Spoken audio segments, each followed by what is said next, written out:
नमस्कार दोस्तों, मैं हूँ राज शिकारी। आज हम बात करेंगे डबल टैक्सेशन को लेके।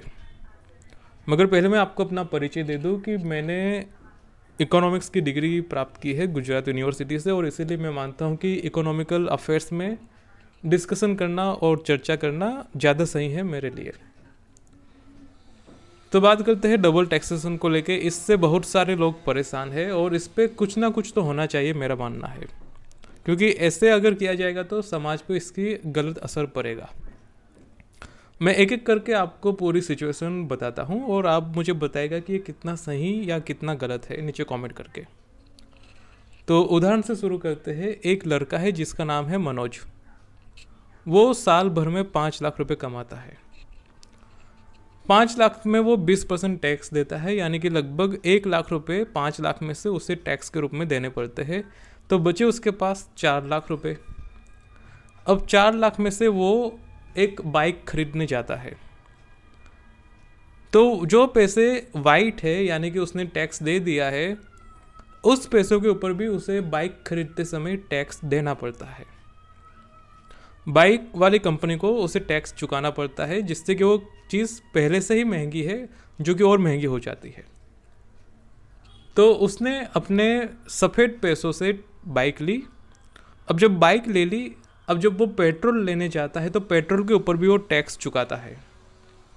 ठीक है। ठीक इसी प्रकार वो जब सामान खरीदने भी जाता है, जैसे कि ग्रोसरी का कुछ सामान लेने चला गया, दूध लेने गया, बिस्कुट लेने गया, तब भी उसे टैक्स चुकाना पड़ता है। ठीक है। और ये वो पैसे है जिस पे उसने पहले ही टैक्स चुका दिया है 1 लाख रुपए 20,000 रुपये के हिसाब से।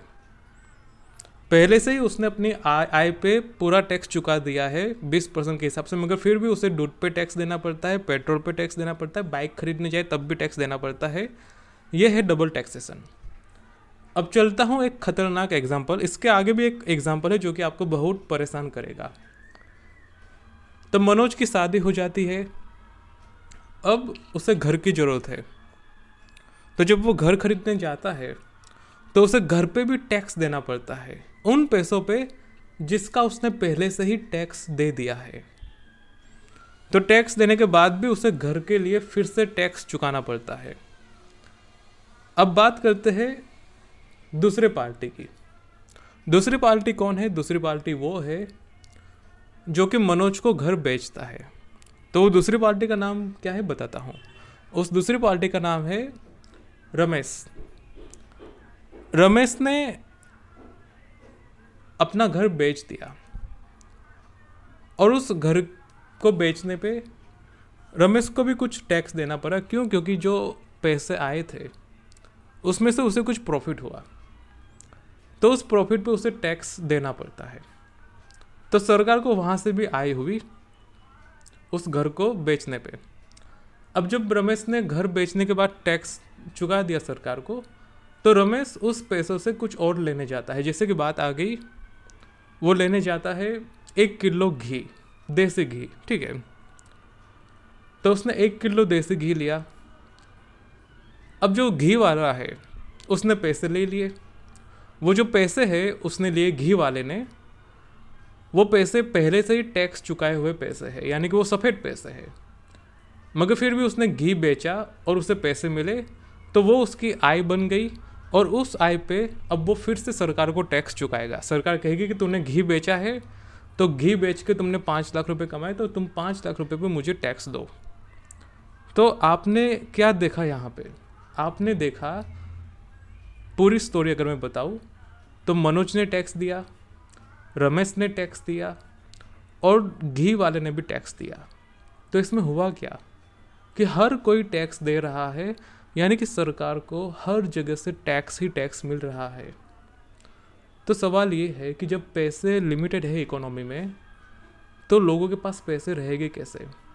अगर ऐसी तरीके से इकोनॉमी चलेगी कि सरकार को हर एक पार्टी से टैक्स लेना और देना पड़ता है, तो फिर आम आदमी अमीर कैसे बनेगा? सवाल ये है।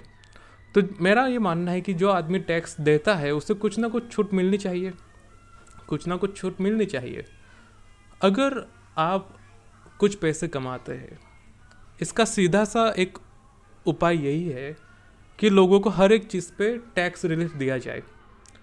जैसे कि आपने जो भी चीज़ खर्चा किया, आपने देसी घी का खर्चा किया, उस पर आप टैक्स क्लेम कर दे। आपने बाइक खरीदी, उस पर आप टैक्स क्लेम कर दे, मगर सरकार ये क्लेम करने नहीं देती। इसका सबसे बड़ा नुकसान ये है कि आपको हर जगह पे टैक्स चुकाना पड़ता है।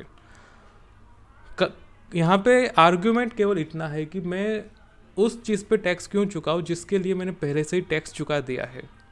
अगर आप अपनी इनकम पे टैक्स चुका देते हैं तो फिर आप बिस्कुट के पैकेट पे टैक्स क्यों दें? वो तो सफ़ेद पैसे है, तो सफ़ेद पैसे खर्च करने पे मैं फिर से टैक्स क्यों दूँ? अगर मैंने इनकम टैक्स दिया है तो मैं पेट्रोल पे टैक्स क्यों दूँ? ये है बात।